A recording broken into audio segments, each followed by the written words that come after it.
Hello everyone, I'm taking a quick intermission from the Quiver project.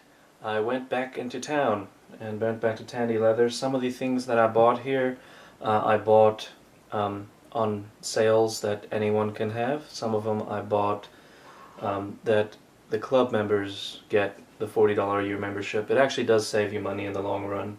So here, let me show you quickly what I bought.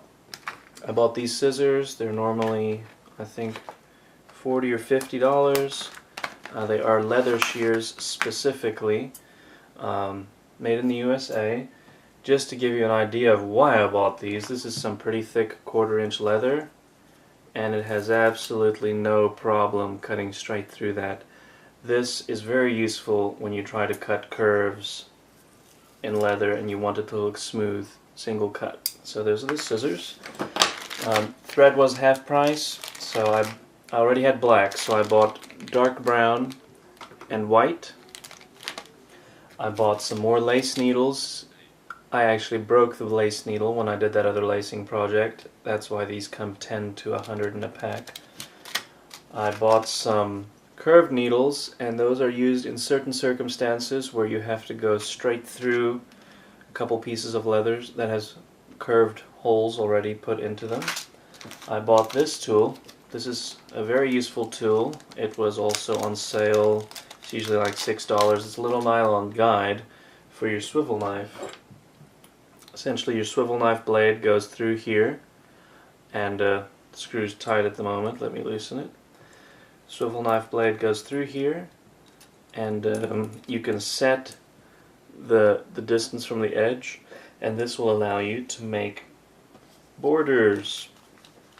For example, there. If you want a line cut straight at a perfect distance from the edge of your leather, that's what this tool is for. Very useful. Alright.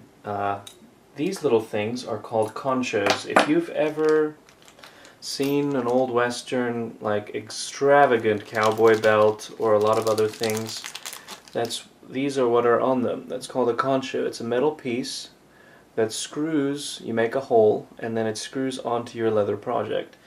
I saw these on clearance and they looked so awesome, I had to buy them. And I bought some more, quite a few of those. I bought something here. It's a 2-pound mini anvil. The reason you may want to do this, and the reason I bought it, is I'm probably going to need it on my quiver project.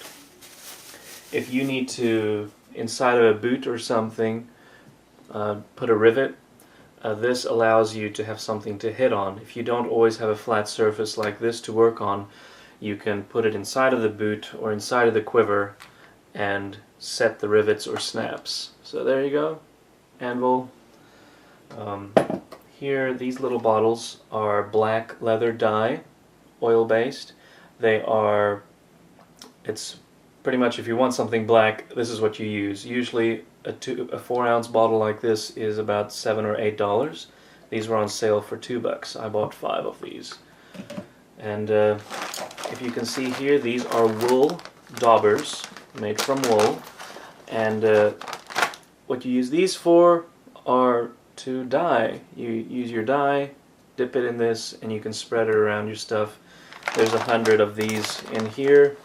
It was at about 40% discount, so I decided to go ahead and get these. I paid $15 for that bag, where usually I think it's $22. And for this quiver project, I talked to the people in the store. There were quite a few numbers of tools that was on that list for that pattern. The two that I decided to get that I thought were quite essential was the center of those flowers. That's very specific. And this is a backgrounder. It's the same as the A104, except it's -2. It's the smaller version of my backgrounder, and that is to get into smaller spaces. So the rest of the things I am just going to improvise on and use the tools I have. And there we go. That's what I bought, and I'll get back to the quiver real quickly. Thanks.